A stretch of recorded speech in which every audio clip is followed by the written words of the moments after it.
What's up, and welcome to Surging Ahead.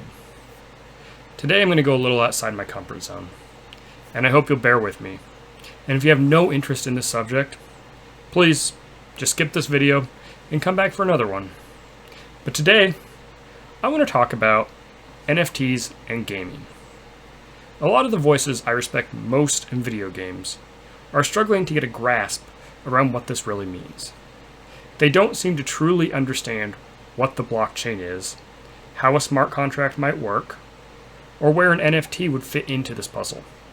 I also don't think they really understand how the gaming companies are likely to mess up the possible inclusion, and why it really may not even be in their best interest to look at doing it this way.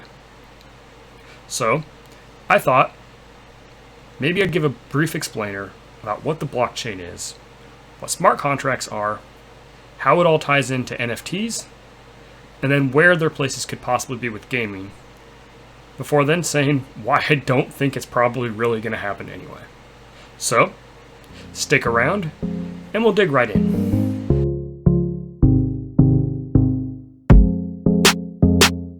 Okay, so let's start out by talking about how items are typically tracked within a game developer's library. Okay, so typically, if you bought a hat or something, what you would have is all of your game consoles or PCs would then connect to the developer's cloud of some sort, and in there they would have links in their own internal databases of this hat belongs to this person in this game. So all of your consoles and computers in some way, shape, or form connect directly back to the developer to track the ownership and the ability to utilize your items inside of a game. So this is what all of these relationships look like right now. Now, if we were to look at implementing the blockchain, we end up with something more like this. So, rather than everybody talking directly to the developer, you talk to a distributed chain.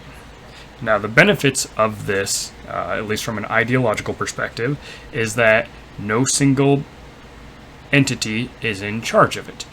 It's a distributed database, basically a ledger of transactions that exists across a broad range of clients to handle this. Now, there's different ways that these are handled, whether it's proof of stake, proof of work, proof of history, proof of space, proof of whatever. There's about 1 billion different protocols. And if you want to get into what each of them are and how all of them work, I think you're much better off following somebody other than me. Like I said, I am not a blockchain expert. I just know enough to get in trouble and can provide, I think, a simplified definition of why this may work, or may be of interest, I guess I should say, for game developers. So, everything talks to a decentralized group of clients who share the transaction across each other to make sure that they are correct and accurate. And I have a single line going here. A lot of times your transactions will happen on multiple clients so that they can validate each other and make sure everything's okay and not have, fake entries. But whatever, I'm not going to go into the security of it. In the simplified diagram, they connect to various clients up here on the blockchain, which share all their data across each other, and the developer would reach out to this chain to get ownership of the hats and all that. And what they would do in order to track this is create a smart contract, and on that smart contract they create an NFT. Now, NFT simply stands for non-fungible token, which means once it's created, it cannot be broken. Now, there are pieces that may be editable on it, but the actual thing, you can't duplicate it, can't break it. It is a singular contract. So once we create this, you would use these on things called smart contracts. Now, here is an example of one. So let's say we have a cowboy hat. This cowboy hat would be cowboy hat number 2875, and there are 20,000 of these cowboy hats available. Yours specifically is 2875. In the smart contract, it would designate you as the owner. So all this simple stuff, it's all currently occurring on your databases. Now, where this may become of interest to a developer is they can then link themselves in and say, hey, we are the developer of this, so fake game company, and on any transaction that happens in the future, whether it's a sale or whatever, we want a royalty of 20%. So anytime that this cowboy hat is traded to another user, we get 20% of those profits. Okay? And then say this is sort of idealistic also, but say like in Bethesda and stuff, you'll have mod communities where they create various mods and then can sell them. Well, there's a one-time sale there, right? But if we're creating uniqueness in the series and we want to sell our items, maybe we say, okay, we also have the item designer. So this is Bob the mod maker. And on the original sale, he may get a larger share of the profit, but in all future sales, he gets a royalty of 5%. So now, anytime this cowboy hat is sold, 20% of the profits go to the fake game company, 5% go to Bob the mod maker. So you can see why there's specific things here.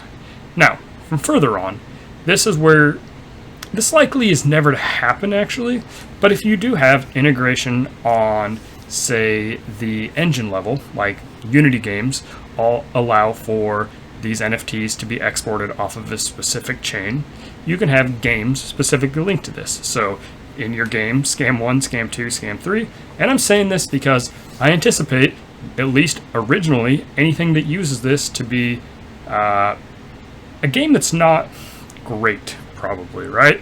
It'll be used on mobile entries, free-to-play games, games that are trying to, I guess, exploit the user more so than normal to get money out of it. But anyway, these games in here would be linked to it, and maybe along the NFT, we have a fee built into this where if you want to take this specific item and bring it into more than just its original game, we, as the developer and the designer, have a 10% or $10 fee we want to bring in.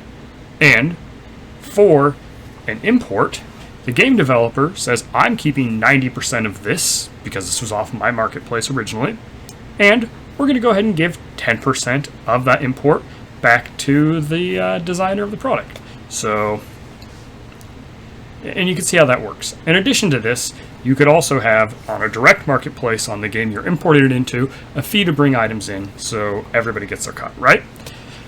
This is why it makes sense in some ways, in my mind, for game companies to be looking at this, right? It allows you to have a continual form of revenue that exists throughout across multiple games and other things. Now, I don't think this is going to happen, at least not for most mainstream games. And the reason for that is a lot of this stuff's already done. Why would they want a 10% cut of an item where they can just charge you the full 80%, right? You keep your items limited to your games. You don't have to give up control. Now, it's a buzzword to say NFT, so I could see EA creating their own blockchain, and just have it be a distributed database where they track these things and maybe allow multiple games to connect into it or something from an EA perspective. But do I see them going on an open blockchain? Probably not. It gives up a lot of power. It brings regulators into the fold. There's just a lot of things that could go wrong with it that I don't think they want to do because it gives up some of their control. Now, smaller game makers, absolutely. Free-to-play games on the App Store, if they allow this, could certainly start making use of these kinds of things, and maybe there's a market for it out of that. But I don't see your major game studios truly giving up control to join decentralized blockchains to allow these kinds of things to happen. But, as I just illustrated on the smart contract, there could be a lot of benefits to this. Now, when most people hear NFTs right now, you don't think of the contract. What you think of is a JPEG essentially being linked to a thing, going for millions of dollars, and people are thinking, this is ridiculous. How does this bring this kind of value? I can't tell you that it does. Like I said, I'm not an art expert. I will never be an art expert. I'm not even a blockchain expert. I can just tell you why some of these things might make sense for a game company. And that association with art is actually probably in a lot of ways hurting what could be a nice technology to allow people, specifically creators, to at least make some money on a recurring basis on the items they create and to create some rarity behind it. So, you create your series of special jackets or whatever for your Skyrim characters, put those up on the store, and say you only want to have 100,000 of them, or even 5,000, or a couple hundred, and you want this to be a complete special item that hopefully goes up in value some way. I could see these things existing. I can see them making some sense. Creating rarity does allow for your items to have more value, especially from a creator's perspective. But I fear that the game companies are not going to want to allow this to truly be transient across their games. They're not going to want other people's stuff just coming randomly in, and they're not going to want their stuff to be out there. They're not going to want to split their cut with a bunch of other people. They're going to want to have everything be theirs. And I think in these conference calls, they have to talk about it. But I just don't think it's actually really going to happen in large scale to do these. But I do think there's some value in it, and I think it could be cool.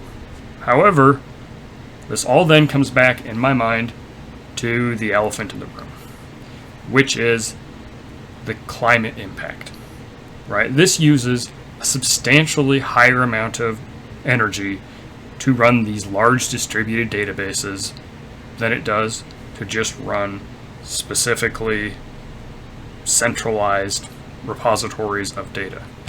So, I don't know. It's tough to sit here and go, well, it helps a couple other people make some more money, when you know in the long run that this does have a direct impact on our environment. And our energy usage is already out of control. So it's hard for me to sit here and say that I would like this to happen, because I don't think I would. I think the scale something like this could reach could be really, really harmful. And I don't think we have really, really green blockchains yet. I think someday we might. And hey, maybe one of these gaming companies, when they look at the foray into this, are able to find some special chain that they can create and then give up and let the community run that would do everything we need here from a perspective that doesn't harm the environment. But I don't think that's going to happen. And once again, when we step back, I don't think the game companies are going to embrace this because it's giving up too much control, and it goes against what they really want. And that is to make money. They'd still make money on this, but I think they can make more money just running their own databases, only allowing the skins to be used in one game specifically, and just reselling things across the board. You can call it an NFT if you want, so you get the buzzword in there, but if you have a private blockchain, you lock it down, you know, what are we really talking about here? So, anyway, those are my thoughts on NFTs and gaming. Let me know what you think. Have I got it completely wrong? Is there something I missed? If you like this video, go ahead and hit like. If you want to see more videos by me, hit the subscribe button. Thanks for watching. This has been Brett with Surging Ahead. Have a great day.